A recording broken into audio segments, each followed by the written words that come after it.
සංනිවේදන තාක්ෂණය 10 වසර විෂය නිර්දේශයට අදාළව අද අපිට කතා කරන්න තියෙන්නේ පරිගණක මතක කියන කොටස ගැන. පරිගණක මතකයක් කියලා හඳුන්වන්නේ තත්ත්වයක් හෝ තොරතුරක් ගබඩා කරලා තබා ගන්න පුළුවන් උපාංග. මේ මතකය తాවකාලික මතක සහ ස්ථිර මතක විදියට අපිට ප්‍රධාන ආකාරවලට වෙන් කරන්න පුළුවන්. අපි ඉදිරියේදී ඒ ගැන සාකච්ඡා කරමු.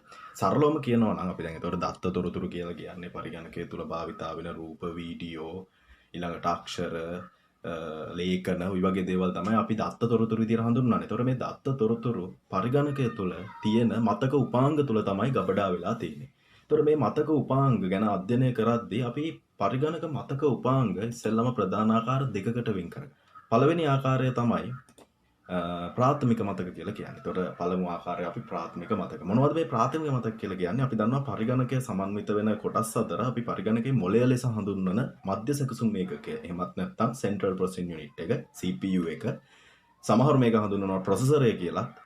මධ්‍ය සැකසුම් ඒකකයත් එක්ක ඍජුවම සම්බන්ධ වෙලා නැත්නම් මේ පරිගණකයේ මොළයත් එක්ක කෙලින්ම සම්බන්ධ වෙලා වැඩ කරන මතකයන් තමයි ප්‍රාථමික මතක ගණයට ගන්න. එතකොට මධ්‍ය සැකසුම් ඒකකය තමයි පරිගණකය තුළ දත්ත සකස් කරලා තොරතුරු නිර්මාණය කිරීම සිද්ධ කරන්නේ. එතකොට මෙන්න මේ ක්‍රියාවලියට ඍජුවම සම්බන්ධ වෙන මේ දත්ත සහ තොරතුරු මතක තබාගෙන තියාගන්න උපාංග අපි ප්‍රාථමික මතක යටතට ගන්නවා. ඊට ද්විතීක මතක. එතකොට පරිගණක මතක ප්‍රධාන ආකාර දෙකයි ප්‍රාථමික මතක සහ ද්විතීක මතක. ද්විතීක මතක වලට අපි තවත් විදියකින් හඳුන්වනවා ද්විතීක ආචයන මාධ්‍ය කියලා. ද්විතීක ආචයන මාධ්‍ය. එතකොට අපි මතක තියාගන්න ඕන ද්විතීක මතක එහෙමත් නැත්නම් ද්විතීක ආචයන මාධ්‍ය කියලා නම් දෙකෙන්ම මේක හඳුන්වනවා. කියන්නේ පරිගණකයේ දත්ත තොරතුරු ස්ථිරවම මතක තියාගන්න උපාංග. මේක මධ්‍ය සැකසුම් ඒකකයත් එක්ක ඍජුවම සම්බන්ධ වෙන්නේ නැහැ. ප්‍රාථමික මතකයක් හරහා තමයි මෙයා මධ්‍ය සැකසුම් ඒකකයත් එක්ක සම්බන්ධ වෙන්නේ. හැබැයි ද්විතීක මතකවල හැකියාව තියෙනවා දත්ත හා තොරතුරු ස්ථිරව මතක තියාගන්න. මෙතෙන්දී ස්ථිරව කියලා අදහස් කරන්නේ විදුලිය නැති වුණත් මේ මතකයන්ගේ දත්ත ගබඩා කරලා තියාගන්න පුළුවන්. උදාහරණයක් අපි ගමු ෆ්ලෑෂ් පෙන් ඩ්‍රයිව් එකක් වලා ගොඩක් අය හඳුන්වන පෙන් ඩ්‍රයිව් එකක්. පෙන් ඩ්‍රයිව් එකක් ගත්තාම අපි පෙන් ඩ්‍රයිව් එකක් පරිගණකයට සම්බන්ධ කරලා අපි ඒ තුල මොන හරි දත්තයක් තොරතුරක් සින්දුවක් කියලා හිතමු, පින්තූරයක් කියලා හිතමු, නැත්නම් චිත්‍රපටයක් කියලා හිතමු, ෆිල්ම් එකක්. ඒතකොට මේ වගේ දේවල් ගබඩා කරලා අපි පෙන් ඩ්‍රයිව් එක පරිගණකයෙන් ගලවලා ඉවත් කරගත්තා කියලා ඒකේ තියෙන මතකය නැති වෙන්නේ නැහැ. ඒකට විදුලි සම්බන්ධතාවයක් නැති වුණත් ඒකේ මතකය රැඳිලා තියෙනවා. අපි ඒක ගලවලා අරන් ගිහිලා වෙන පරිගණකයකට සම්බන්ධ කරාට පස්සේ අපිට මේ දත්ත තොරතුරු ටික නැවත ලබා ගන්න පුළුවන්. එතකොට අන්න ඒ වගේ දේවල් තමයි මේ ද්විතීක මතකයන් එහෙමත් නැත්නම් ද්විතීක ආචයන මාධ්‍යයන් යටතට ගැනෙන්නේ. එතකොට අපි බලමු මුලින්ම එතකොට පරිගණක මතක ප්‍රධාන ආකාර දෙකයි ප්‍රාථමික සහ ද්විතීක. මේ අතරින් ප්‍රාථමික මතකයට අයත් වන ප්‍රධාන මතක උපාංග ආකාර මතක උපාංග තුනක් තියෙනවා. ප්‍රාථමික මතකයට අයත් වෙන ප්‍රධාන මතක උපාංග තුනයි. මොනවද මේ ප්‍රධාන මතක උපාංග තුන? පළවෙනි එක සසම්භාවී පිවිසුම් මතකය random access memory එක. එතකොට ප්‍රාථමික යටතට ගන්න පළවෙනි ප්‍රධානම දේ තමයි සසම්භාවී පිවිසුම් මතකය. එහෙමත් නැත්නම් RAM එක කියලා කියන්නේ. ඊළඟට පඨන මාත්‍ර මතකය read only memory එක. ROM එක කියලාත් අපි කියනවා. ඊළඟට වාරක මතකය අපි ඒකට කියනවා cache memory එකක් කියලා. එහෙනම් හොඳට මතක තියාගන්න ප්‍රාථමික මතකය යටතට ගන්න මතක උපාංග ප්‍රධාන ආකාර තුනයි. එකක් සසම්භාවී පිවිසුම් මතකය, අනිත් එක පඨන මාත්‍ර මතකය, අනිත් එක වාරක මතකය. ද්විතීක මතක පරිගණකය තුළ ගොඩාක් භාවිතා වෙනවා. දෘඩ තැටි, ඔය ඉස්සෙල්ලා කිව්වාගේ ෆ්ලෑෂ් පෙන් ඩ්‍රයිව්, මෙමරි චිප්ස්, ඊළඟට CD, DVD වගේ දේවල් ද්විතීක මතක ආකාර ගණනාවක් තියෙනවා. මම ප්‍රධාන වශයෙන් ද්විතීක මතක ආකාර තුනකට වෙන් කරනවා. ඒතකොට මතක උපාංග තුනක් ගැන නෙමෙයි මේ කතා කරන්නේ. මතක උපාංග වර්ගීකරණය වෙන ප්‍රධාන ආකාර තුනක්. මොනවද මේ ආකාර තුනෙන්? පළවෙනි එක චුම්බක තාක්ෂණය පාවිච්චි කරලා එහෙම නැත්නම් කාන්දම් තාක්ෂණය භාවිතා කරලා ක්‍රියාත්මක වන චුම්බක මාධ්‍ය ආචයන උපාංග magnetic media device. ඊළඟට ආලෝකය භාවිතා කරලා දත්ත ගබඩා කර ගැනීමත් කියවීමත් සිද්ධ කරන ප්‍රකාශ මාධ්‍ය ආචයන උපාංග. අපි කියනවා optical media device කියලා. CD, DVD වගේ දේවල්. ඊළඟට ඝන තත්ත්වය ආචයන උපාංග solid state devices අපි ගන්නවා flash pen drive එක, ඊළඟට memory chip එක, මේ වගේ දේවල් ඝන තත්ත්වය ආචයන උපාංග යටතට ගන්නවා. හරි. අපි කතා කරා පරිගණක මතක ප්‍රධාන ආකාර දෙකකට වෙන් කරන බවත්, ඒ වගේම ඒ යටතේ තියෙන උපාංග ගැනත් කතා කරා. එතකොට අපේ විෂය නිර්දේශය පැත්තට ආවොත් විෂය නිර්දේශය කියලා තියෙනවා පරිගණක මතක සම්බන්ධයෙන් දත්ත හා තොරතුරු ආචයන කිරීමේ හැකියාවක් පරිගණකය සතුය. බාහිර දත්ත තොරතුරු ඒ වගේම පරිගණකය තුල අපි ගොඩනගන දත්ත තොරතුරු ගබඩා කර ගැනීමේ හැකියාව. ඒක තමයි මේ ආචයනය කියලා කියන්නේ. විවිධ පරිගණක මතක එසේත් නැතිනම් ආචයන උපක්‍රම. ආචයන උපක්‍රම වලට අපි ඉංග්‍රීසියෙන් කියනවා storage devices කියලා. දත්ත හා තොරතුරු ආචරණය කර ගැනීම සඳහා යොදා ගන්නා අතර එම මතකවල ක්‍රියාකාරීත්වය විවිධාකාරයි. පරිගණක මතක පහත ආකාරයෙන් වර්ගීකරණය කරන්න පුළුවන් කියලා මේ විෂය නිර්දේශය තුලත් අපි අර කලින් කතා කළා වගේම පරිගණක මතක ප්‍රධාන එහෙමත් නැත්නම් ප්‍රාථමික මතක විදියටත් ද්විතීක එහෙම මතක නැත්නම් ද්විතීක ආචරණ උපාංග විදියටත් අපිට වෙන් කරන්න පුළුවන්. රයිට්. අපි ඊළඟට බැලුවොත් ප්‍රාථමික මතක කියන්නේ මොනවද කියලා. ප්‍රාථමික මතකයන් කියලා කියන්නේ මධ්‍ය සැකසුම් ඒකකයත් එක්ක කෙලින්ම ප්‍රවේශ විය හැකි මතකයන්. එහෙමත් නැත්නම් ප්‍රොසෙසරයත් එක්ක ඍජුවම සම්බන්ධ වෙලා ක්‍රියාත්මක වෙන මතකයන්. අපි බලමු මොනවද මේ පරිගණකයේ තියෙන රයිට්. මම ගියොත් Google සෝම් යන්ත්‍රයට මේකේ මම ටයිප් කරනවා Central Processing Unit කියලා.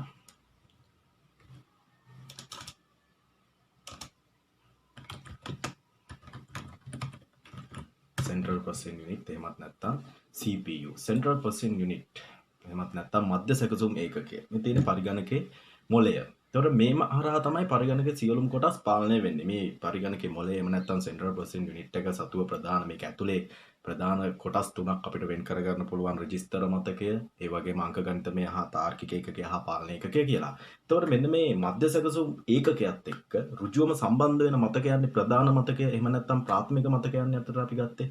එතකොට මොනවද මේකත් එක්ක සම්බන්ධ වෙන උපාංග කියලා බලමු. එතකොට මේ යටතේ අපි මුලින්ම කතා කරන්නේ random access memory. එහෙමත් නැත්නම් සසම්භාවී ප්‍රවේශ මතකය. එහෙමත් නැත්නම් RAM එක ගැන.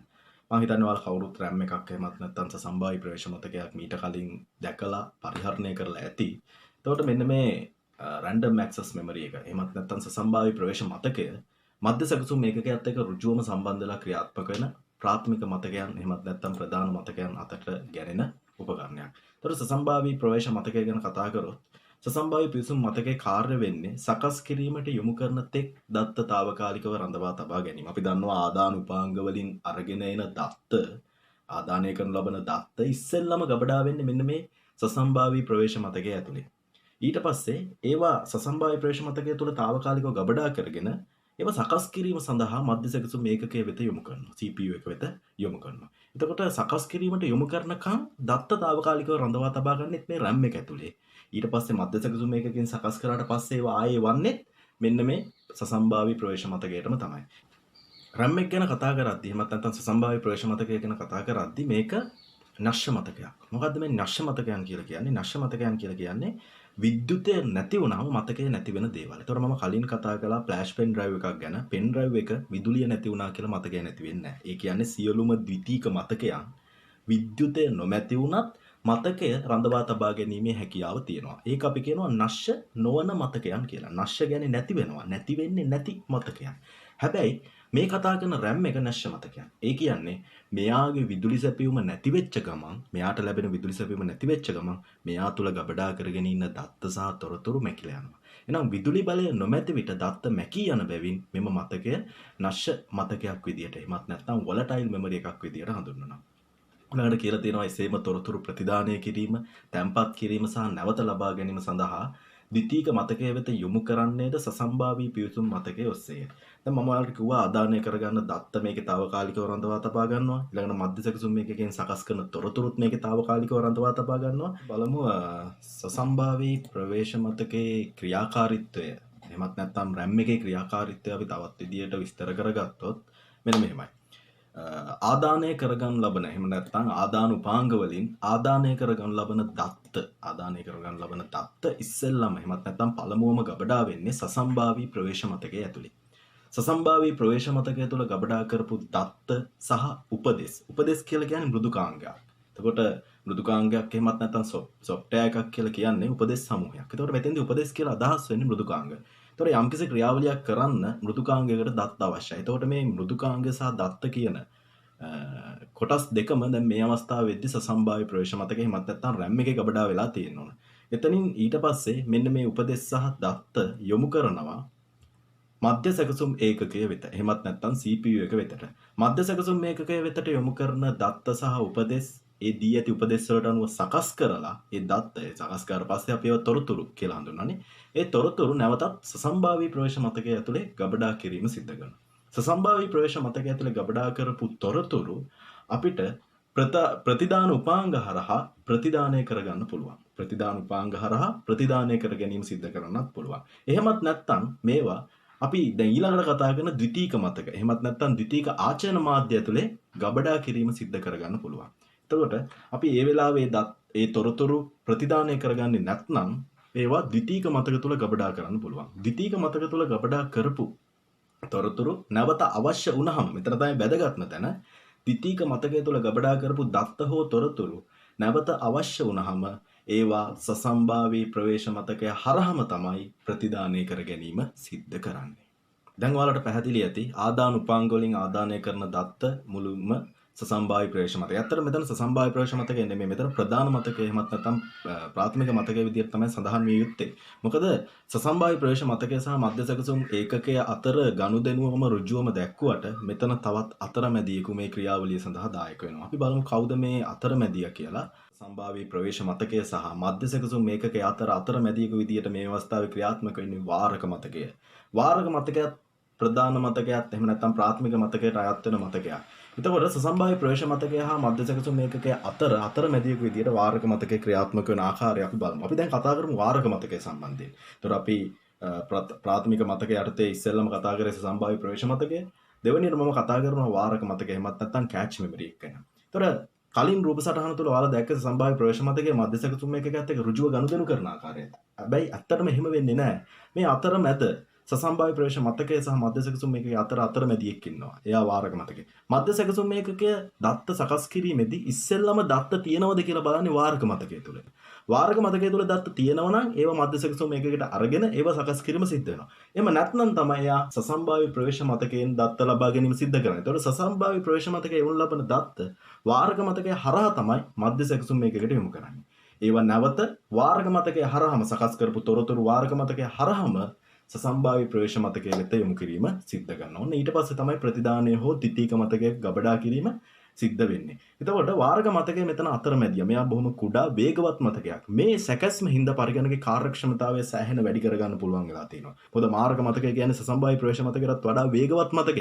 එතකොට මධ්‍ය සැකසුම් මේකකයේ වේගයෙන් දත්ත සපයීම සහ එයා සකස් කරන තොරතුරු වේගයෙන් ලබා ගැනීම තුළ තමයි පරිගණකේ වේගය එහෙමත් නැත්නම් කාර්යක්ෂමතාවය රඳා පවතින්නේ. මෙන්න මේ ක්‍රියාවලිය නැත්නම් වාරක මතකයක් මේ අතරට අතරමැදියෙකු ලෙස යෙදීම හින්දා පරිගණකේ කාර්යක්ෂමතාවය සෑහෙන වැඩි කරගන්න මේ ක්‍රමවේදය තුළ හැකියාව ලැබිලා තියෙනවා. හරි අපි කතා කරන්නේ වාරක මතකය සම්බන්ධයෙන්. වාරක මතකය ගැන කතා කරද්දී අපේ විෂය නිර්දේශය තුළ සඳහන් වෙනවා වාරක මතකය අනෙකුත් මතක වලට වඩා ප්‍රමාණයෙන් කුඩා. ඒතකොට අපි දැන් ඉස්සෙල්ලා කතා කරා වාරක මතකය සම්බන්ධයෙන්. මෙයා ප්‍රමාණයෙන් කුඩායි හැබැයි වේගවත්. මතක තියාගන්න මෙයා වේගය අතින් දෙවනි වෙන්නේ මධ්‍ය සැකසුම් ඒකකය තුල තියෙන රෙජිස්ටර් මතකයට විතරයි. රෙජිස්ටර් මතකයට වඩා මෙයා ටිකක් ප්‍රමාණයෙන් විශාලයි, කියන්නේ ධාරිතාවෙන් විශාලයි. හැබැයි වේගයෙන් අඩුයි. එතකොට වාරක මතකය ප්‍රමාණයෙන් අනිත් මතකවලට සාපේක්ෂව ප්‍රමාණයෙන් කුඩා වේගවත් මතකයක්.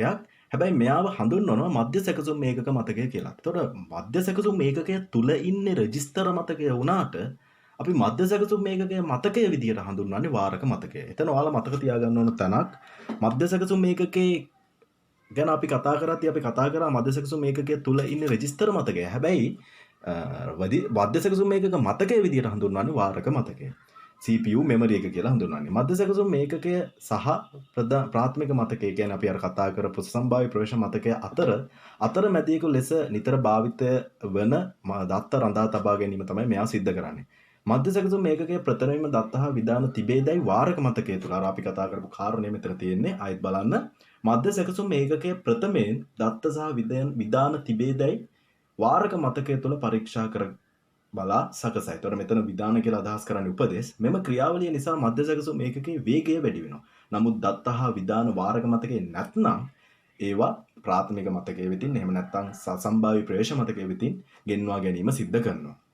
වාරක මතකය තුළ තැන්පත් කරමින් මධ්‍ය සැකසුම් ඒකකය වෙත යොමු කරනවා. වාරක මතකයේ විදුලි බලය නොමැති විට දත්ත මැකී යන බැවින් මෙන්න මේ වාරක මතකයක් නශ්‍ය මතක ගණයට තමයි අයත් වෙන්නේ. ඒතකොට අපි දැන් කතා කරා සම්භාව්‍ය ප්‍රවේශ මතකයේ නශ්‍ය මතකයක්. ඒ කියන්නේ විද්‍යුතය නැති වුනහම මතකය නැති වෙනවා.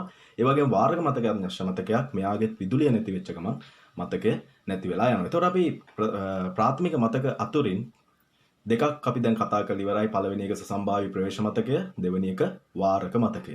ඊළඟට අපිට කතා කරන්න තියෙන්නේ පඨන මාත්‍ර මතකය, read only memory එක ගැන. පඨන මාත්‍ර මතකය. අපි බලමු මොකද්ද මෙන්න මේ කියන read only memory එක කියලා.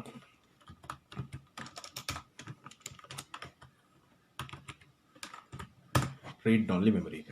මෙන්න මේ read only memory එක පරිගණක මව්පූර්ව එහෙමත් නැත්නම් මදර්බෝඩ් එක මත ස්ථීරවම සම්බන්ධ කරලා තියෙනවා. එතකොට ROM එක එහෙමත් නැත්නම් පටන මාත්‍ර මතකය මේ විදිහට පරිගණක මව්පූර්වය තුළ ස්ථීරවම සම්බන්ධ කරලා තියෙනවා. මේ තියෙන වල රූප සටහන දැක ගන්න පුළුවන්. read only memory මේව නිෂ්පාදනය කරන සමාගම් කිහිපයක් තියෙනවා. එතකොට මේ ගැන අපි කතා කරොත් පටන මාත්‍ර මතකය ගැන පටන මාත්‍ර මතකයේ ඇති දත්ත පරිගණකයේ විදුලි බලය නැති විට මැකී යන්නේ නැහැ. එහෙනම් ඔයාලා හොඳට මතක තියාගන්න ඕන කාරණයක් ප්‍රාථමික මතකයේ යටතේ මතක උපාංග තුනක් ගැන අපි කතා කරා. පළවෙනි එක සසම්භාව්‍ය ප්‍රවේශ මතකය, දෙවෙනි එක වාරක මතකය, තුන්වෙනි එක පටන මාත්‍ර මතකය. මේ අතරින් අපි මුලින් කතා කරපු සසම්භාව්‍ය ප්‍රවේශ මතකය හා වාරක මතකය නශ්‍ය මතකයන්. ඒ කියන්නේ විද්‍යුතය නැති වුනහම මතකය නැති වෙනවා. හැබැයි පටන මාත්‍ර මතකය විතරක් විදුලිය නැති වුණාට මතකය නැති වෙලා යන්නේ නැහැ. එයා නශ්‍ය නොවන මතකයක්. එහෙනම් ප්‍රාථමික මතකයට අයත් මතක උපාංග තුන අතුරින් එක්කෙනෙක් ඒ කියන්නේ පටන මාත්‍ර මතකයේ විතරක් විද්‍යුතය නැති වුණාම මතකය මැකි නොයන මතකයක්. ඒ කියන්නේ නශ්‍ය නොවන මතකයක්. non volatile memory එකක්. එතකොට පරිගණකයේ මූලික ක්‍රියාවලියට අවශ්‍ය දත්ත සහ විධාන උපදෙස් තැම්පත් කරලා තියාගන්නේ මෙන්න මේ පටන මාත්‍ර මතකය. මොකද්ද මේ පරිගණකයේ මූලික ක්‍රියාවලිය කියලා අදහස් කරන්නේ? අපි පරිගණකය turn on කරද්දි ක්‍රියාත්මක කරද්දි විදුලි බලය ලබා දීලා පවර් බටන් එක ප්‍රෙස් කරලා සිස්ටම් යුනිට් එකේ තියෙන පවර් බටන් එක ප්‍රෙස් කරලා පරිගණකය ක්‍රියාත්මක කරවුවහම අන්නේ මූලික ක්‍රියාවලියක ඊට පස්සේ අපිට පරිගණකේ වැඩ කරන්න පුළුවන් තිරය එනකන් මූලික ක්‍රියාවලියක් සිද්ධ වෙනවා. අන්නේ මූලික ක්‍රියාවලියට අවශ්‍ය දත්ත විධාන තැම්පත් වෙලා තියෙන්නේ මෙන්න මේ පටන මාත්‍ර මතකය ඇතුලේ. එහෙමත් නැත්නම් BIOS ක්‍රියාවලිය කියලා මේකට කියනවා. මෙතන වලට සඳහන් වෙලා තියෙනවා BIOS නොහොත් මූලික ආදාන ප්‍රතිදාන පද්ධතිය. ඒ කියන්නේ මෙන්න මේ චිප් එක එහෙමත් නැත්නම් මේ පටන මාත්‍ර මතකයේ ඇතුලේ අන්තර්ගත කරලා තියෙනවා BIOS වැඩසටහන. ඒ කියන්නේ basic input output system එක.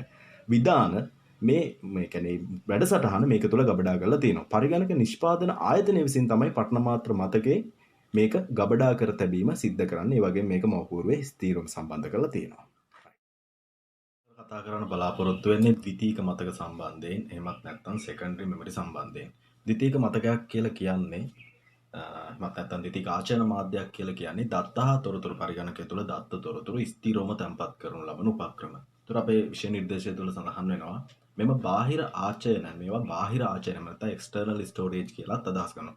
මෙතෙන්දී බාහිර ආචරණ කියලා කිව්වට පස්සේ අදහසක් ගන්න එපා මේ කියන්නේ පරිගණකයෙන් එළිය තියලා සම්බන්ධ කරන උපාංගමයි කියලා. එහෙම නෑ. සමහරලාට පරිගණකයේ එළියෙන් සම්බන්ධ කරන ෆ්ලෑෂ් පෙන් ඩ්‍රයිව් එකක්, බාහිර දුරට තැටි දාහවකයක් වගේ දෙයක් වෙන්නත් පුළුවන්. හැබැයි පරිගණකයේ ඇතුලේ මව්පූර්වත් එක්ක රැහන් මගින් සම්බන්ධ වෙන උපාංග, හાર્ඩ් ඩිස්ක් ඩ්‍රයිව් එකක්, ඔප්ටිකල් ඩිස්ක් ඩ්‍රයිව් එකක්, ඒ කියන්නේ CD DVD දාවකයක් මේ වගේ දේවලුත් අපි මෙතෙන්දී බාහිර ආචරණ විදියට තමයි හඳුන්වන්නේ. මොකද මේක මව්පූර්වත් එක්ක සම්බන්ධ වෙන්නේ රැහන් මගින් හින්දා. ඇතුළතින් පරිගණක පද්ධතියට සම්බන්ධ කරනු ලබන ආචරණ උපක්‍රම මෙන්ම, ඒ කියන්නේ පරිගණකයේ ඇතුළෙන් සම්බන්ධ වෙන උපක්‍රම මෙන්ම බාහිරින් පරිගණකය හා සම්බන්ධ වෙන එහා මෙහා ගෙන යන්න පුළුවන් ද්විතීක ආචරණ උපක්‍රමයක් තියෙනවා. විදුලි බලය නොමැති විට දත්ත මැකී නොයන බැවින් සියලුම ද්විතීක මතක නශ්‍ය නොවන ගණයට අයත් වෙනවා. ඒතර මේ නශ්‍ය මතක සහ නශ්‍ය නොවන මතක සම්බන්ධයෙන් ඔයාලට හොඳ අවබෝධයක් මේ වෙනකොට ලැබිලා ඇති කියලා මම හිතනවා. නශ්‍ය කියන්නේ විදුලි බලය නැති වුනහම මතකය නැති වෙන දේවල්. නශ්‍ය නොවන කියලා කියන්නේ විදුලි බලය නැති වුණත් ඒකේ මතකයට කිසිදු හානියක් නොවි මතකය රැඳී පවතින තියෙන දේවල්. ඒත් අපි කලින් කතා කරපු ප්‍රාථමික මතකයන් අතරින් සසම්භාව්‍ය ප්‍රවේශ මතකය වගේම වාරක මතකය නශ්‍ය මතකයන් කියලා අපි කතා කරා. ප්‍රාථමික මතකයන් තුලම තියෙන පටන මාත්‍ර මතකය නශ්‍ය නොවන මතකයක් කියලා කතා කරා. මෙතෙන්දී අපිට කතා කරන්න තියෙන්නේ සියලුම ද්විතීක මතකයන්. අපි දැන් ඉස්සරහට කතා කරන සියලුම ද්විතීක මතකයන් නශ්‍ය නොවන මතක. ඒතර පරිගණක මතක ගැන කතා කරද්දී අපේ විෂය නිර්දේශයට යටත්ව නශ්‍ය මතක දෙකයි තියෙන්නේ. ඒක මතක තියාගත්තාම බොහොම පහසුයි. ද්විතීක ආචරණ මාධ්‍ය අපි ප්‍රධාන ආකාර තුනකට වර්ගීකරණය කරනවා. ඒතර පරිගණකයත් එක්ක සම්බන්ධ වෙන ද්විතීක මතක රාශියක් තියෙනවා. දැන් ඔයාලට පේන්නේ නැති මෙතන මේ දකුණු පැත්තේ තියෙනවා ද්විතීක මතකයන් ආකාර රාශියක්. මේවා ප්‍රධාන ආකාර තුනකට අපි වෙන් කරගන්නවා. අපි කලිනුත් කතා කරා ද්විතීක ආචරණ මාධ්‍ය ප්‍රධාන ආකාර තුන සම්බන්ධයෙන් චුම්බක මාධ්‍ය උපාංග, ප්‍රකාශ මාධ්‍ය උපාංග, ඝන තත්ත්වයේ මාධ්‍ය උපාංග. ඒතර චුම්බක මාධ්‍ය උපාංග කියලා කියන්නේ චුම්බක ශක්තිය පාවිච්චි කරලා. අපි දන්නවා චුම්බක කියන්නේ කාන්දා. එන්න මේ චුම්බක ශක්තිය පාවිච්චි කරලා දත්ත ගබඩා කර තබා ගැනීමත්, දත්ත කියවීමත් සිද්ධ කරන උපාංග තමයි අපි චුම්බක මාධ්‍ය උපාංග කියලා කියන්නේ. එතකොට මොනවද මේ චුම්බක මාධ්‍ය උපාංග වෙන්නේ? එකක් හાર્ඩ් ඩිස්ක් එක අපි කවුරුත් දන්න හાર્ඩ් ඩිස්ක් එක නැත්නම් දෘඩ තැටි. ඕනම පරිගණකයේ දත්ත ගබඩා කරන්න මෑතක් වෙනකම් භාවිතා කරපු ප්‍රචලිතම ක්‍රමවේදය තමයි මේ දෘಢ තැටිය. ඒකට මම මෑතක් කියලා අදහස් කරේ මින් ඉදිරියට මේ දෘಢ තැටිය කියන එකත් ක්‍රමයෙන් භාවිතයෙන් ඉවත් වෙමින් ඒ වෙනුවට ඝන තත්ත්වයේ උපාංගයක් වන අපේ විෂය නිර්දේශයේ සඳහන් වෙලා නැහැ. ඒ ගැන ඝන තත්ත්වයේ උපාංගයක් වන solid state drive එකක් එහෙම නැත්නම් SSD කියන තාක්ෂණයක් දැන් අලුතෙන් හඳුන්වා දීගෙන යනවා. දැන් මේ වෙනකොට අලුතෙන්ම ඒ තාක්ෂණය ක්‍රියාත්මක වෙනවා. ඒකයි මම අදහස් කරේ මෙතෙක් කියලා. එතකොට අදට දෘಢ තැටිය තමයි අපේ ප්‍රධානම ද්විතීක අපේ පරිගණකයේ ප්‍රධානම ද්විතීක ආචරණ උපක්‍රමයේ බවට පත් වෙන්නේ. ඒ වගේම මුල් කාලේ අපිට ඔයාලට මතක ඇති පරිගණක පරම්පරාව ගැන කතා කරද්දී අපි නම්‍ය තැටිය එහෙමත් නැත්නම් චුම්බක තැටි ගැන කතා කරා. දෙවනි, තුන්වෙනි, හතරවෙනි වගේ පරිගණක පරම්පරාවලදී බොහොම ප්‍රචලිතව භාවිතා වෙච්ච දෙයක් තමයි නම්‍ය තැටිය. පස්වෙනි පරම්පරාවෙදිත් භාවිතා වුණා. ඒතර නම්‍ය තැටිය කියන එක අදට නම් භාවිතයෙන් ඉවත් වෙලා ගිහිල්ලා. ඒ වගේම චුම්බක තැටි. චුම්බක තැටි magnetic tapes කියන ඒවා ඒකත් මුල් කාලේ පරිගණක යුගයේදී දෙවෙනි පරිගණක යුගයේදී වගේ භාවිතා වෙලා. හැබැයි නැවතත් අද වෙනකොට චුම්බක තැටි වගේ දේවල් අද වෙනකොටත් භාවිතා වෙනවා විශාල දත්ත ගබඩා තුල, සර්වර්ස් තුල. ඒ කියන්නේ සේවා දායක පරිගණක තුල දත්ත ගබඩා කර ගැනීම සඳහා අද වෙනකොට චුම්බක තැටි තාක්ෂණය භාවිතා වෙනවා. අපි ඒ ගැන ඉස්සරහට කතා කරමු. එතකොට චුම්බක මාධ්‍ය උපාංග යටතට අයත් වෙන මතක උපාංග තුනක් ගැන ඔයාලා මතක තියාගන්න ඕන. චුම්බක තැටිය, නම්‍ය තැටිය, චුම්බක තැටිය, hard disk, floppy disk සහ magnetic tape කියන උපාංග තුන සම්බන්ධයෙන් ඔයාලා මතක තියාගන්න ඕන. ඊට ද්විතීකාචන මාධ්‍ය යටතේ ප්‍රකාශ මාධ්‍ය උපාංග යටතේ optical media device යටතේ ODD කියලාත් කෙටි කරලා කියනවා. සංයුක්ත තැටි, සංඛ්‍යාංක බහුවිත තැටි සහ Blu-ray තැටි. මෙතනින් CD DVD කියන එක ඔයාලට හුරු පුරුදුයි. හැබැයි Blu-ray කියන වචනේ ඔයාලට අලුත් වෙන්නේ නැති. මේක තමයි අලුත්ම තාක්ෂණය. CD භාවිතයෙන් ඉවත් වෙනවත් එක්ක ඊට වඩා වැඩි ධාරිතාවක් සහිත DVD අපේ භාවිතයට ආවා. DVD භාවිතයෙන් දැන් ඉවත් වෙමින් ක්‍රමයෙන් අලුත් නව්‍ය ලෝකයේ තුල අලුතෙන් හඳුන්වලා දීපු තාක්ෂණය විදිහට අපිට මේ Blu-ray තැටි තාක්ෂණය හඳුන්වලා දෙන්න පුළුවන්. ඉතාල ලොකු ධාරිතාවයක් ගිගාබයිට් 2030 ඉඳලා 250 300 වගේ ගිගාබයිට් ධාරිතාවයක් තියෙන CD DVD එකේ ප්‍රමාණයෙන් යුක්ත තැටියක් තමයි මෙන්න මේ Blu-ray කියලා කියන්නේ. ඒ ගැන බැලුවොත් සාමාන්‍යයෙන් CD එකක ධාරිතාව අපි මෙගාබයිට් 700ක් විතර කියලා සලකන්නේ. ඒ වගේම 700ක් 900ක් විතර DVD එක ධාරිතාවය ගිගාබයිට් 4.7ක්. ඒ වගේම ගිගාබයිට් 9.4ත් අතර 9.4 DVD අපිට වෙළඳපොලේ හඳුනා ගන්න පුළුවන්. ඒ වගේම Blu-ray වලට එද්දී ඒක ඊට වඩා විශාල ධාරිතාවක් වෙන ගිගාබයිට් 20 25 ඉඳලා ගිගාබයිට් 200 300 වගේ ධාරිතාවක් යුක්ත Blu-ray තැටි අපිට වෙළඳපොළ තුල හඳුනා ගැනීමේ හැකියාව තියෙනවා. එතකොට ඊළඟට අපිට කතා කරන්න තියෙන්නේ ද්විතීක ආචරණ මාධ්‍ය යටතේ ඝන තත්ත්වයේ උපාංග ගැන. ඝන තත්ත්වයේ උපාංග ගැන කතා කරද්දී අපිට ප්‍රධාන වශයෙන් ඝන තත්ත්වයේ උපාංග දෙකක් ගැන කතා කරන්න තියෙනවා. මේ දෙකම ඔයාලට හොඳට හුරු පුරුදුයි. එකක් USB සැනලි දාවකය. මොකක්ද මේ සැනලි දාවකය කියන්නේ? ඔයාලා අපි ජනවාහරදී පාවිච්චි කරන පෙන් ඩ්‍රයිව් එක. එහෙමත් නැත්නම් ෆ්ලෑෂ් ඩ්‍රයිව් එක. ඒ වගේම මතක කාඩ් පත අපි දන්නවා ජංගම දුරකථන වල කැමරාවල මතකයේ විදිහට පාවිච්චි කරන මෙමරි චිප් එක තමයි මෙතෙන්දී මතක කාඩ් එහෙම නැත්නම් මෙමරි කාඩ් එක කියලා කියන්නේ. එතකොට ද්විතීක ආචරණ උපාංග යටතේ අපි මුලින්ම කතා කරමු චුම්බක මාධ්‍ය උපාංග පිළිබඳව.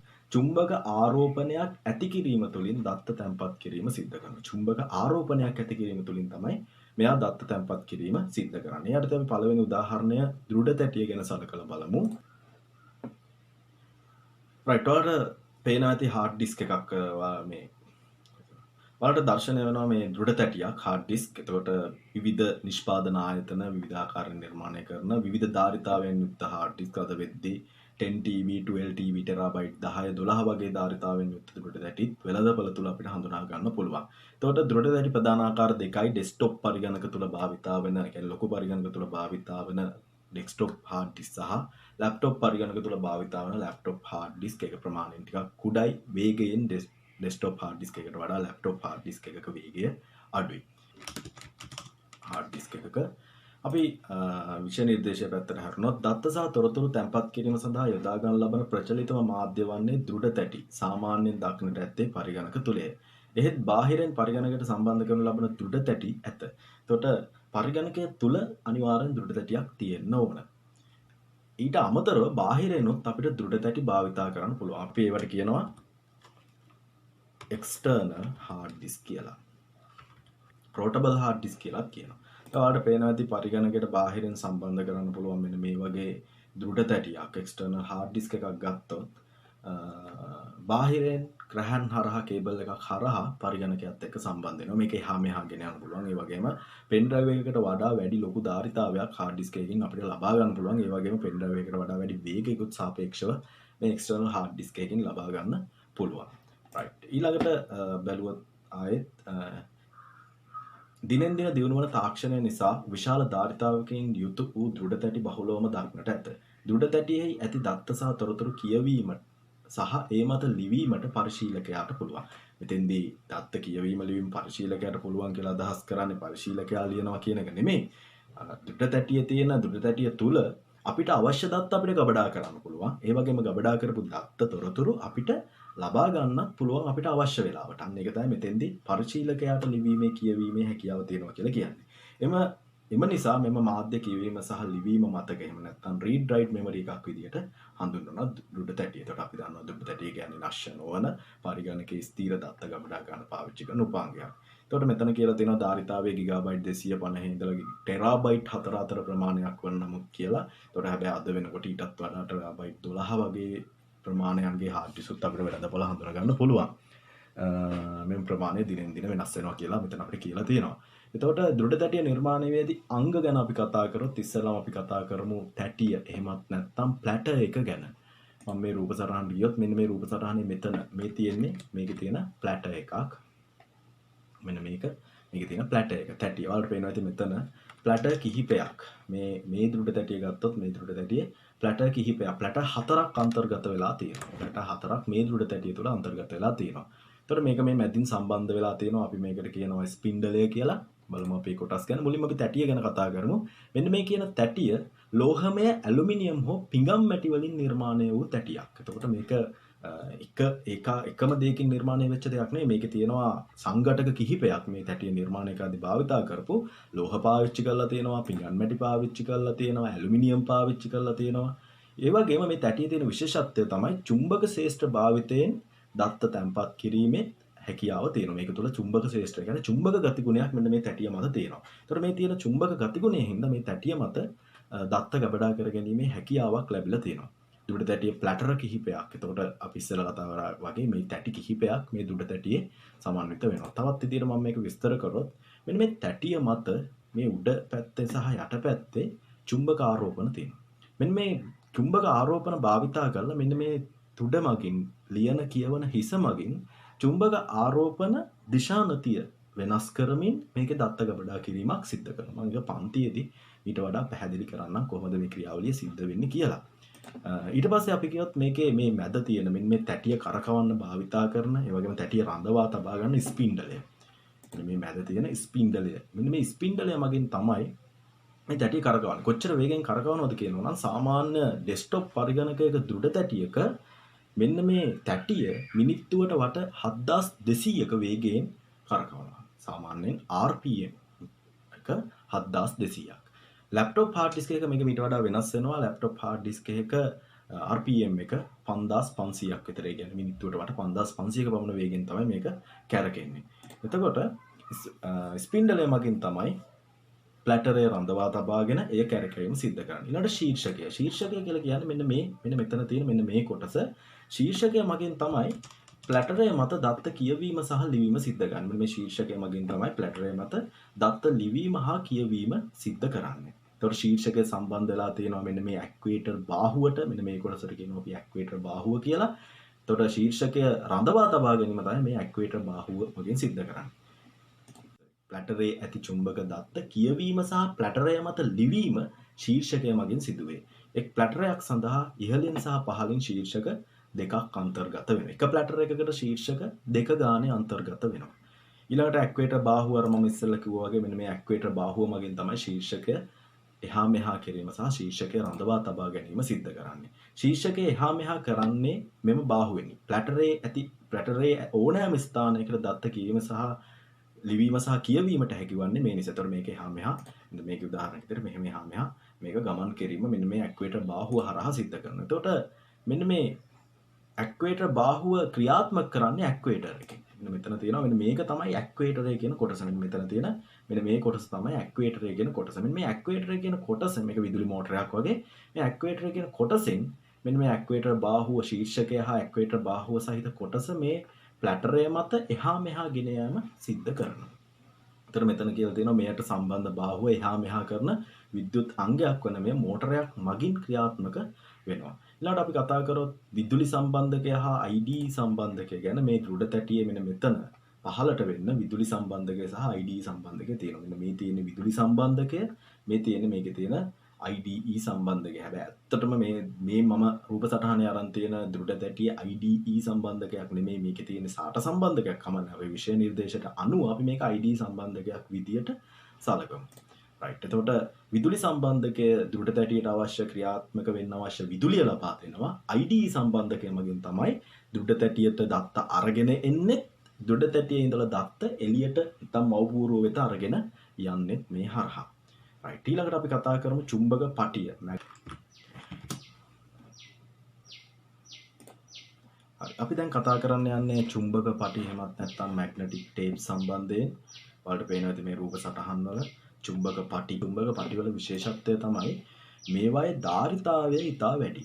කුඩා ඉඩක මේ චුම්බක පටි කුඩා ඉඩක විශාල දත්ත ප්‍රමාණයක් ගබඩා කිරීමේ හැකියාව තියෙනවා. එතකොට අපි පාවිච්චි කරන ආචයන උපාංග එහෙමත් නැත්නම් පරිගණක මතක සමස්තයක් විදිහට ගත්තාම මේ සියලුම පරිගණක මතක අතරින් ධාරිතාවය වැඩිම ආචයන උපාංගය තමයි චුම්බක පටි කියලා කියන්නේ. එතකොට ධාරිතාවය ඉහළම වෙන්නේ මෙයාගේ. හැබැයි මේකේ ධාරිතාවය ඉහළ වෙනවා වගේම මේකේ දත්ත ලිවීමේ හා කියවීමේ වේගය ඉතාමත් අඩුයි.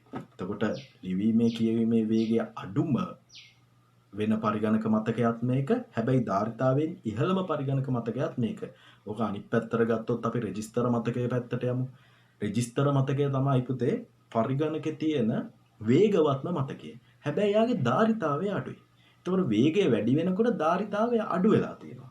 මෙතෙන්දි ධාරිතාවය වැඩි චුම්බක පටි වල ධාරිතාවය වැඩි වෙනකොට වේගය අඩු වෙලා තියෙනවා. හොඳට මතක තියාගන්න ඕන දෙයක්. එතකොට මේ බහුලවම භාවිතා කරන්නේ සර්වර් පරිගණක. ඒ කියන්නේ සර්වර් සේවා දායක පරිගණක තුල දත්ත තොරතුරු ගබඩා කරලා තියන්න. තවත් විදිහට කියනවා උපස්ත කරන්න. උපස්ත කරනවා, බෑකප් කරනවා කියලා කියන්නේ අපේ පරිගණකයක හෝ වෙනත් සේවාදායක පරිගණකයේ තියෙන දත්තවල ආරක්ෂාව සඳහා දත්තවල පිටපතක් වෙනම තබා ගැනීම අවශ්‍ය වෙනවා. උදාහරණයක් බැංකුවක් සලකන්න බැංකුවක ගනුදෙනු සම්බන්ධ දත්ත තොරතුරු එක තැනක විතරක් ගබඩා වෙලා තිබුණොත් ඒක ප්‍රමාණවත්. ඒකට යම් විදියකින් හානියක් සිද්ධ වුණොත් අර තොරතුරු සියල්ල විනාශ වෙලා යනවනේ. ඉතින් ඒ වගේ අවස්ථාවල යාලා කරන උපක්‍රමයක් තමයි එකම දත්තය හෝ තොරතුර පිටපත් විවිධ ක්‍රමවල ගබඩා කළ විවිධ ආචරණ උපක්‍රමවල ගබඩා කරලා තියෙනවා. අන්න ඒක තමයි මෙතනදී උපස්ත කියලා අදහස් කරන්නේ. යම්කිසි දත්තයක් හෝ තොරතුරක පිටපත් තවත් ආචරණ මාධ්‍ය තුල ගබඩා කරලා තියෙනවා ආරක්ෂාව සඳහා. ඒතකොට මෙන්න මේ චුම්බක පටි භාවිතාවෙන් ගොඩක් කලාවට මෙන්න මේ උපස්ත කිරීම සඳහා තමයි පාවිච්චි වෙන්නේ. එතකොට අපි චුම්බක මාධ්‍ය උපක්‍රමයේ යටතේ ප්‍රධාන ආකාර දෙකක් සම්බන්ධයෙන් කතා කරා. පළවෙනි එක අපි කතා කරේ දෘඩ තැටිය ගැන. ඊළඟට අපි කතා කරා චුම්බක පටි සම්බන්ධයෙන්. ඊට අමතරව අපිට කතා කරන්න තියෙනවා නම්‍ය තැටිය සම්බන්ධයෙන්. මම ඔයාලට නම්‍ය තැටියකුත් පෙන්නන්නම්. මේවා දැන් භාවිතයෙන් ඉවත් වෙලා ගිහිල්ලා ෆ්ලොපි ඩිස්ක් කියලා අපි ඉංග්‍රීසියෙන් කියනවා නම්‍ය තැටි. රයිට්. මේ තියන්නේ මුල් කාලිනව භාවිතා වූ නම්‍ය තැටි. ඒතකොට මේවා භාවිතයෙන් අද වෙනකොට ඉවත් වෙලා ගිහිල්ලා. ඊට අපි කතා කරන්න යන්නේ ප්‍රකාශ මාධ්‍ය ඔප්ටිකල් මීඩියා ඩිවයිස් සම්බන්ධයෙන්. දත්ත අංකිත ඒ කියන්නේ ඩිජිටල් ලෙස තැටිවල ගබඩා කරන්න භාවිතා කරන උපක්‍රමයක් තමයි ප්‍රකාශ මාධ්‍ය කියන්නේ. එතකොට මෙන්න මේ CD DVD දාන පරිගණකවල තියෙන CD DVD දාවකය ගත්තොත් මේ CD DVD දාවකයක් ගලවලා බැලුවොත් අපිට ඇතුලේ බලා ගන්න පුළුවන් ලේසර් ආලෝක භාවිතා වෙනවා. රතු පාට ලේසර් ආලෝකය මේ තුල භාවිතා වෙනවා. එතකොට ලේසර් ආලෝකය භාවිතා කළා තමයි ප්‍රකාශ මාධ්‍ය උපක්‍රම දත්ත තොරතුරු CD එකක ලිවීමත් ඒ ලියපු දේවල් නැවත කියවීමත් සිද්ධ කරන්නේ. මේ තියෙන ප්‍රකාශ මාධ්‍ය දාවකයක අභ්‍යන්තරයේ තියෙන කොටස් CD DVD දාවකයක් ගලවලා බැලුවහම ඇතුලේ තියෙන කොටස් මේ CD DVD මාධ්‍ය වල පුළුවන් විශේෂයෙන් ලැප්ටොප් පරිගණකයක පහසුවෙන්ම මේක බලන්න ලැප්ටොප් එකක මෙන්න මේ වගේ කොටසක් තියෙනවා. මෙන්න මේක තමයි ලේසර් බීම් එකක් නැත්නම් ලේසර් ආලෝකය නිකුත් කරන කොටස වලට පෙන්නන. මෙතන මේ රතු පාටින් පෙන්නන්නේ මේ ලේසර් ආලෝකය. එතකොට මේ ලේසර් ආලෝකයක් භාවිතා කරලා ලේසර් කියන්නේ සාමාන්‍ය ආලෝකයන්ට වඩා තීව්‍රතාවය වැඩි ටිකක් බලවත් ආලෝකයක්. කොච්චර බලවත්ද කියනවනම් මේ ලේසර් ආලෝකය පාවිච්චි කරලා අර බොහොම සුමටව තියෙන CD එකක DVD එකක එහෙමත් නැත්නම් Blu-ray තැටියක පොඩි පිලිස්සුමක් එහෙමත් නැත්නම් බර්න් එකක් සිද්ධ කිරීමේ හැකියාව තියෙනවා. අපි ඒකින්ද තමයි කියන්නේ CD එකක DVD එකක දත්ත ගබඩා කිරීම බර්න් කරනවා කියලා. ඒතර මේක තුලින් දත්ත ගබඩා කිරීම වගේම මේ හරහා දත්ත කියවීමේ ක්‍රමවේදකුත් ක්‍රියාත්මක වෙනවා. විෂය නිර්දේශය සම්බන්ධයෙන් අවධානය යොමු කරොත් ආයෙත් දත්ත අංකිත ලෙස තැටිවල ගබඩා කර ඇති අතර ලේසර් කිරණ මගින් දත්ත කියවීම හා ලිවීම සිදු කරන බැවින් ප්‍රකාශ මාධ්‍ය ලෙස හඳුන්වනවා. දත්ත සහ තොරතුරු එහා මෙහා ගෙන යාම සඳහා බහුල වශයෙන් යොදා ගනු ලබන මෙම ප්‍රකාශ තැටි වර්ග කිහිපයක් තියෙනවා. ඒතර ඇත්තටම මේ තියෙන CD, DVD, Blu-ray ගැන තමයි අපිට කතා කරන්න තියෙන්නේ. මුලින්ම අපි CD එහෙමත් නැත්නම් සංයුක්ත තැටි ගැන කතා කරොත් සාමාන්‍යයෙන් සංයුක්ත තැටියක ධාරිතාවය මෙගාබයිට් 650ත් 900ත් අතර වෙනවා. සාමාන්‍යයෙන් අපි එදිනදා ජීවිතේ භාවිතා කරන CD එකක් ගත්තොත් මෙගාබයිට් 700ක වගේ ධාරිතාවයක් තමයි තියෙන්නේ. ඉතින් තමයි මෙතෙන්දී 650ත් 900ත් අතර කියලා අදහස් වෙන්නේ. CD එහෙමත් නැත්නම් සංයුක්ත තැටි ප්‍රධාන ආකාර තුනකට වෙන් කරන්න පුළුවන්. එකක් CD-ROM, අනිත් එක CD-R, අනිත් එක CD-RW. CD කියන්නේ compact disk කියන එක. compact disk read only memory. read only memory. මේකෙන් අදහස් වෙන්නේ මේ CD-ROM කියන එකෙන් අදහස් වෙන්නේ මේ CD එක නිෂ්පාදනය කරන ආයතනයම ඒ නිෂ්පාදනය කරන අවස්ථාවේදීම මේකේ යම්කිසි දත්තයක් එහෙමත් නැත්නම් තොරතුරක් ගබඩා කරලා අපිට එවනවා. එතකොට මේක අපිට මොන විදියකින් වෙනස් කරන්නවත් මේක තුල නැවත දත්ත තොරතුරු ගබඩා කිරීමක්වත් අපිට සිද්ධ කරන්න බෑ. එහෙනම් CD-ROM විදියට සඳහන් වෙලා තියෙන.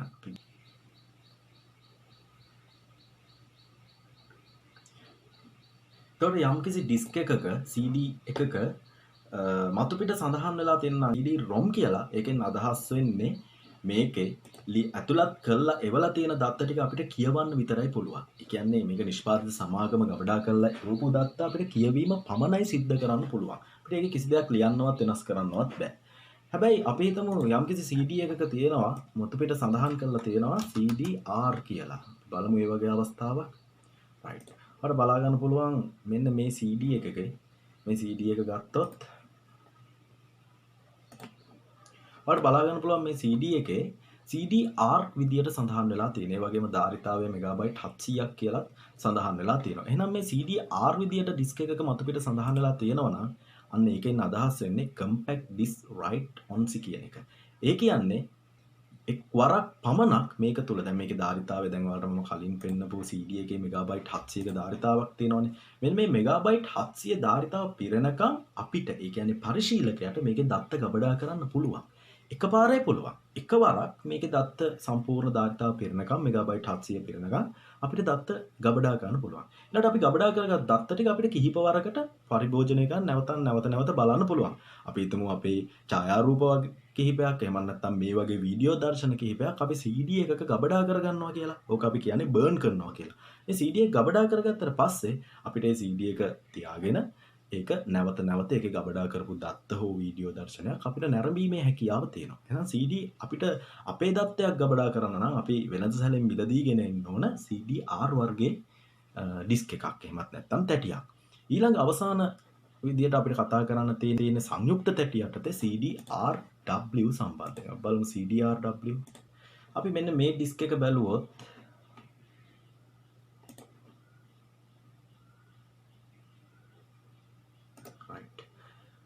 අපි මෙන්න මේ ඩිස්ක් එක බැලුවොත් මේක CD-RW විදියට සටහන් වෙලා තියෙනවා. CD-RW. එතකොට මේකේ ධාරිතාවය ඔයාලට පේනවා මෙගාබයිට් 650ක් විදියට තියෙන්නේ. එතකොට මෙන්න මේකේ මෙන්න මේ CD-RW වලට යටින් ඔයාලට පේනවා ඇති rewritable storage media කියලාත් ගහලා තියෙනවා. මෙන්න මේ ඔයාලට ඔයාලට ලැබුණ යම්කිසි CD එකක එහෙමත් නැත්නම් ඩිස්ක් එකක CD-RW විදියට සඳහන් වෙලා තියෙනවා නම් අන්න ඒකෙන් අදහස් වෙන්නේ compact disk rewritable කියන එක. අන්න එහෙම තැටියක අපිට පුළුවන් අපිට අවශ්‍ය වෙලාවට දත්ත ගබඩා කරන්නත් ආයෙත් ඒ ටික ඕන නම් මකලා දාලා ආයෙත් නැවතත් දත්ත ගබඩා කිරීමේ හැකියාවක් තියෙනවා. එහෙනම් මෙන්න මේ විදිහේ CD-RW තැටියක කිහිප වරක් අපේ අවශ්‍යතාවය අනුව දත්ත ගබඩා කිරීමත් මකා දැමීමත් සිද්ධ කරන්න පුළුවන්. එහෙනම් විශේෂත්වය CD-RW එකක් අපිට නැවත භාවිතා කිරීමේ හැකියාව තියෙනවා. එහෙනම් අපි සංයුක්ත තැටි ප්‍රධාන ආකාර 3 ගැන කතා කරා. ඊළඟට අපි යමු DVD ගැන කතා කරන්න. DVD කියන්නේ Digital Versatile Disk කියන එක. මේකේ සිංහල තේරුම සංඛ්‍යාංක බහුවිධ තැටි කියන එක. සංඛ්‍යාංක බහුවිධ තැටිත් අර වගේම තමයි. පළවෙනි එක DVD-ROM. අර CD-ROM වගේම. ඒ කියන්නේ නිෂ්පාදිත ආයතනයෙන් දත්ත ගබඩා කරලා එවනවා අපිට ඒව කියවන්න විතරයි පුළුවන්. ඊළඟ DVD-R කියන එක. DVD-R වල මුකුත් ගබඩා කරලා එවන්නේ නැහැ. අපිට ඕන දේවල් මේකේ රෙකෝඩ් කරන්න එහෙම නැත්නම් ගබඩා කර ගැනීම සිද්ධ කරන්න පුළුවන්. එහෙනම් සම්පූර්ණ ධාරිතාව පෙරෙනතුරු එකපාරක් අපිට මේකේ දත්ත ගබඩා කිරීමේ හැකියාව තියෙනවා. එහෙනම් එකවරයි මේකේ දත්ත ගබඩා කරන්න පුළුවන්. සම්පූර්ණ ධාරිතාව පිරෙනකන් හරි භාගයට හරි පොඩ්ඩක් හරි ගබඩා ගන්න පුළුවන් එකපාරයි. ඊට පස්සේ ගබඩා කරපු දේවල් කියවන්න විතරයි අපිට පුළුවන්. ඊළඟට CD DVD RW වලට rewritable වලට ගියොත් අර ඉස්සෙල්ලා වගේම අපි බලමු DVD RW එකක්. අපි හිතමු ඔයාලට ලැබිච්ච තැටියක DVD තැටියක සංඛ්‍යාංක බහුවිධ තැටියක DVD RW විදියට සඳහන් වෙනවා කියලා. එහෙමනම් අපිට පුළුවන් මේකේ අර ඉස්සෙල්ලා CD RW වල වගේම දත්ත ගබඩා කරන්න, නැවත මකා දමන්න, නැවත ගබඩා කරන්න අපිට අවශ්‍ය කිහිප වාරයක් මේකේ දත්ත තොරතුරු ගබඩා කිරීම, ඒවා නැරඹීම, ඒවා පරිශීලනය කිරීම, නැවත ඒවා මකා දැමීම, නැවත ගබඩා කිරීම සිද්ධ කරන්න පුළුවන්. ඒ වගේම මම මේ රූපසටහන තුලින් පෙන්වන්නම් ඔයාලට මට කතා කරන්න බැරි වෙච්ච දෙයක් මේ සංඛ්‍යාංක බහුවිධ තැටියේ ධාරිතාවය සම්බන්ධව ඔයාලට පැහැදිලි ඇති මෙතන තියෙනවා. සංඛ්‍යාංක බහුවිධ තැටියක ධාරිතාවය සාමාන්‍යයෙන් ගිගාබයිට් 4.7ක් තරම් තමයි වෙන්නේ. මේකේ ධාරිතාවය ගිගාබයිට් 4.7ක්. අපි කතා කරපු CD එකේ මෙගාබයිට් වලින් තියෙන්නේ. ඒතකොට අපි දන්නවා මෙගාබයිට් 1024ක් තමයි ගිගාබයිට් එකක් වෙන්නේ. එතකොට මෙගාබයිට් වලින් ගත්තොත් අපි මේ ප්‍රමාණය 4.7 ගුණ කිරීම 1024 තරම් මෙගාබයිට් ප්‍රමාණයක් මේකේ තියෙනවා. ඒතකොට ගිගාබයිට් 4.7ක තරම් ලොකු ධාරිතාවයක් DVD එකක සමන්විත වෙනවා. අපි කතා කරපු DVD R, DVD ROM සහ DVD RW කියන හැම එකේම මෙන්න මේ ධාරිතාවය තියෙනවා. ඒ වගේම වෙළඳපොළ තුල ගිගාබයිට් 9.4 තරම් ලොකු ධාරිතාවයන් තියෙන DVDත් හඳුනා ගන්න නැත්නම් මිලදී ගන්න හැකියාව අපිට තියෙනවා.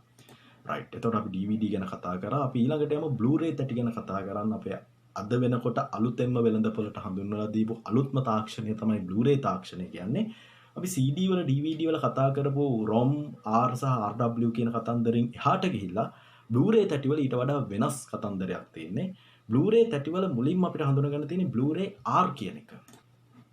රයිට්. මේ තියන්නේ Blu-ray R. අර CDR DVD R කතා කරා වගේම අපිට Blu-ray තැටි වලත් Blu-ray R කියන එක හඳුනා ගන්න පුළුවන්. ඔයාලට පේනවා ඇති මෙන්න මේ Blu-ray තැටියේ ධාරිතාවයේ ගිගාබයිට් 25ක්. එතකොට CD වල මෙගාබයිට් 700ක්, DVD වල ගිගාබයිට් 4.7 හා 9.4 වගේ ධාරිතාවයන්. ඒ වගේම Blu-ray වලට එද්දි ගිගාබයිට් 25 200 වගේ ලොකු ධාරිතාවයන් අපිට හඳුනා ගන්න පුළුවන්. Blu-ray R කියන්නේ පරිශීලක වෙන අපිට අර ඉස්සෙල්ලා වගේම අපේ දත්ත අපිට එකවරක් මේකේ ගබඩා ගන්න පුළුවන්. සමහර විට සම්පූර්ණ ධාරිතාවම පිරෙන විදියට ගබඩා වෙන්නත් පුළුවන්, ධාරිතාවේ ඉතුරු වෙන්නත් පුළුවන්. ඒ කොහොම වුණත් එකපාරයි අපිට මේකේ දත්ත ගබඩා ගන්න පුළුවන් මෙන්න මේ විදිහේ Blu-ray R තැටියක. අපි ඊළඟට බැලුවොත් Blu-ray RE කියන එක. Blu-ray RE කියන කැටගරි එකට ගියොත් ඔයාලට පැහැදිලි ඇති මෙන්න මේ වගේ Blu-ray RE වල Blu-ray RE තැටියක් ඔයාලට ලැබුණොත් recordable erasable කියලා අදහස් වෙන්නේ. හැබැයි මෙතන මේ erasable කියන්නේ අර CD RW වල DVD RW වල අපි දැකපු දත්ත මකලා දමලා නැවත ගබඩා කිරීම නෙමෙයි. නම් හොඳට මතක තියාගන්න මේක හොඳින් තේරුම් ගන්න. මෙතන recordable erasable කියලා තිබුණට මෙතෙන්දි දත්ත මකලා දැමීමේ හැකියාවක් නැහැ. ඒ කියන්නේ Blu-ray තැටියක ගබඩා කළ දත්ත මකා දැමීමේ හැකියාවක් නැහැ. Blu-ray තැටියක් ගොඩාක් ලොකු ධාරිතාවයකින් සමන්විතයි. මේක තුල සමහර වෙලාවට අපිට පළවෙනි පාරෙම සියලුම ධාරිතාව පිරෙනකන් දත්ත ගබඩා කිරීමේ අවශ්‍යතාවයක් නැති වෙන්න පුළුවන්. අන්න ඒ වගේ වෙලාවට අපි Blu-ray RE තැටියක් නම් පාවිච්චි කරන්නේ එකපාරක් අපි දත්ත ගබඩා කරනවා. ඊට පස්සේ ඒ දත්ත පරිශීලනය කරනවා. අපිට නැවත දත්ත ගබඩා ගන්න අවශ්‍ය වුණොත් නැවතත් අර තියෙන ටික තියෙද්දිම නැවතත් ගබඩා කිරීමේ හැකියාව තියෙනවා. මේ විදිහට වාර 1000ක් අපිට අපේ අවශ්‍යතාවය මත නැවත මේකේ දත්ත ගබඩා කරන්න පුළුවන්. හැබැයි මෙතනින් අදහස් වෙන්නේ ලියපු දත්ත මකලා දානවා කියලා. ලියපු දත්ත මකන්නේ නැහැ. ලියපු දත්ත තියෙද්දිම ඊට අමතරව නැවත දත්ත ගබඩා කිරීමේ හැකියාවක් මෙන්න මේ Blu-ray RE වල තියෙනවා. right. ඊළඟට අපි කතා කරන්නේ Blu-ray 3D. Blu-ray 3D ගැන අපි දන්නවා මේ වෙනකොට ප්‍රචලිතයි 3D තාක්ෂණය, 3D වීඩියෝ තාක්ෂණය. 3D වීඩියෝ ගබඩා කරන්න මෙන්න මේ Blu-ray 3D තැටි භාවිතා කරනවා. right. අපි ඊළඟට අවසාන වශයෙන් කතා කරන්න යන්නේ ඝන තත්ත්වයේ උපක්‍රම සම්බන්ධයෙන්. අපි මුලින්ම කතා කරා චුම්බක මාධ්‍ය උපක්‍රම. ඊළඟට අපි කතා කරා ප්‍රකාශ මාධ්‍ය උපක්‍රම. ඊළඟට අපි කතා කරන්න යන්නේ ඝන තත්ත්වයේ උපක්‍රම හිමත් නැත්නම් solid state devices ගැන. මේවා එහා මෙහා මේවා තුල දැන් අපි දන්නවා දෘඩ තැටිය ගත්තොත් ඒකේ තියෙන ප්ලැටර් එක කැරකෙනවා. ඊළඟට චුම්බක පටි ගත්තොත් මේ පටිය කැරකෙනවා. ඉතින් මේ කලින් කතා කරපු චුම්බක මාධ්‍ය සහ ප්‍රකාශ මාධ්‍ය කියන දෙකේම චලනය වෙන කොටස් තියෙනවා. ඒ කියන්නේ එහා මෙහා ගමන් කරන කොටස් තියෙනවා. අපි දන්නවා CD එකක් පරිගණකයට දැම්මම මේ CD එක කැරකෙනවා. හැබැයි අපි දැන් මේ කතා කරන්න යන ඝන තත්ත්වයේ උපක්‍රම එහෙම චලනය වෙන කොටස් නැහැ. මේ පෙන් ඩ්‍රයිව් ඇතුලේ මෙමරි චිප් ඇතුලේ චලනය වෙන කොටස් නැහැ. ඒතකොට එහා මෙහා ගමන් නොකරන අංග වලින් යුක්තයි. ඒක තමයි මෙතෙන්දි කියන්නේ එහා මෙහා ගමන් නොකරන අංග වලින් යුක්තයි. ඒ කියන්නේ ගමන් කරන දේවල් නැහැ කියන එක. කැරකෙන චලනය වෙන කොටස් නැහැ. මෙම උපක්‍රම ඝන තත්ත්වයේ උපක්‍රම ලෙසින් හැඳින්වෙනවා. ඉතින් ඒ හින්දාම තමයි මේක ඝන නැත්නම් සොලයිඩ් කියලාත් කියන්නේ. මෙම උපක්‍රම දත්ත සහ තොරතුරු කියවීමට සහ ලිවීමට භාවිතා වෙනවා. එතකොට අද වෙනකොට ප්‍රචලිතම උපකරණයක් තමයි මේ තියෙන පෙන් ඩ්‍රයිව් එක. ඇත්තටම මේකේ නිවැරදි වචනය ෆ්ලෑෂ් ඩ්‍රයිව් එක කියන එක. USB ෆ්ලෑෂ් ඩ්‍රයිව් එක. සිංහලෙන් අපි කියනවා සැනලි මතක දාවකය කියලා. පහසුවෙන් එහා මෙහා ගෙන යා හැකි නිසාත් වේගයෙන් දත්ත හැසිරීමට හැකි නිසාත් USB සැනලි උපක්‍රම බොහොම අද වෙනකොට බහුලව භාවිතා වෙනවා. අපි දන්නවා ප්‍රමාණයෙන් භෞතික ප්‍රමාණයෙන් ඉතා කුඩා හැබැයි මතක ධාරිතාවය අතින් ඉතා විශාල මතක ධාරිතාවෙන් ටෙරාබයිට් 1 2 හෝ ඊට වඩා වැඩි අගයන් තියෙන පෙන් ඩ්‍රයිව් පවා අද වෙනකොට භාවිතා වෙනවා. ඊළඟට මෙමරි චිප්ස් මතක කාඩ්පත් කැමරාවල ජංගම දුරකථනවල මතකයේ තිතීක මතකයේ විදියට ගබඩා වෙන ස්ථිර මතකයේ විදියට ගබඩා වෙන ප්‍රචලිත උපාංගයක් මෙන්න මේ මෙමරි කාඩ් කියලා කියන්නේ. එතකොට USB සැනලි දාවකවල ක්‍රියාකාරීත්වයට සමානයි මේකේ ක්‍රියාකාරීත්වයත්. එහෙත් පරිගණකයට සම්බන්ධ කිරීමේ තාක්ෂණය මේක ටිකක් වෙනස්. මේක USB හරහා ඍජුව සම්බන්ධ කරන්න බෑ. වෙන උපාංගයක් හරහා තමයි මේක සම්බන්ධ කරන්න වෙන්නේ. එහෙමත් නැත්නම් කේබල් එකක් හරහා. එතකොට ප්‍රමාණයෙන් කුඩායි මේක ඩිජිටල් කැමරාවල ජංගම දුරකථනවල ඒ වගේම පරිගණක ක්‍රීඩාවල දිභාවිතා කරන ওই PS4 වගේ උපාංගවල ගේමින් ඩිවයිසස් වල මේ වගේ උපාංග පාවිච්චි වෙනවා. ඒ වගේම හොඳට මතක තියාගන්න සමහර තියෙනවා මෙමරි කාඩ් වර්ගයක් සිකුව ඩිජිටල් කාඩ් කියලා. ආරක්ෂා සහිත අංකිත කාඩ්පත්. ඒකේ තියෙනවා පොඩි ලොක් එකක්. මේ ලොක් එක දැම්මට පස්සේ මේ පැත්තකින් තියෙනවා පොඩි ලොක් එකක්. ඒ ලොක් එක ඔන් කරාට පස්සේ අපිට මේකේ තියෙන දේවල් ඩිලීට් කරන්න බෑ. ගබඩා කරන්න විතරයි පුළුවන්. විශේෂයෙන් කැමරාවල පාවිච්චි කරනවා මෙන්න මේ ආරක්ෂාව සහිත අංකිත කාඩ්පත්. මීට අමතරව දැන් මෙතන සඳහන් වෙලා තියෙන උපාංග දෙකට අමතරව නූතනය වෙන විට බහුලව භාවිතා වෙන නැත්නම් නූතනයේ අලුත්ම තාක්ෂණය තමයි SSD කියලා කියන්නේ. SSD තාක්ෂණය. එතකොට SSD ඩිස්ක් වලට පේනවා ඇති මෙතන මේ විදියට මේ වගේ ආකාරයෙන් අද වෙනකොට නූතන පරිගණක තුළ භාවිතා වෙනවා. මේවා ඉතාමත් වේගවත්. ඒ කියන්නේ SSD එකක් භාවිතා මේක දෘඩ තැටිය වෙනුවට තමයි භාවිතා වෙන්නේ. SSD එකක් භාවිතා කරන පරිගණකයක් ගොඩක් වේගවත්. ඒ වගේම ගොඩක් කාර්යක්ෂමයි මේ පරිගණක. මේ ගැනත් හොයලා බලන්න අන්තර්ජාලය හරහා විස්තර ඒ වගේම වෙළඳ සැල් වලට ගිහිල්ලා විස්තර හොයලා බලන්න SSD කියන්නේ මොකක්ද මේ තාක්ෂණය කියලා.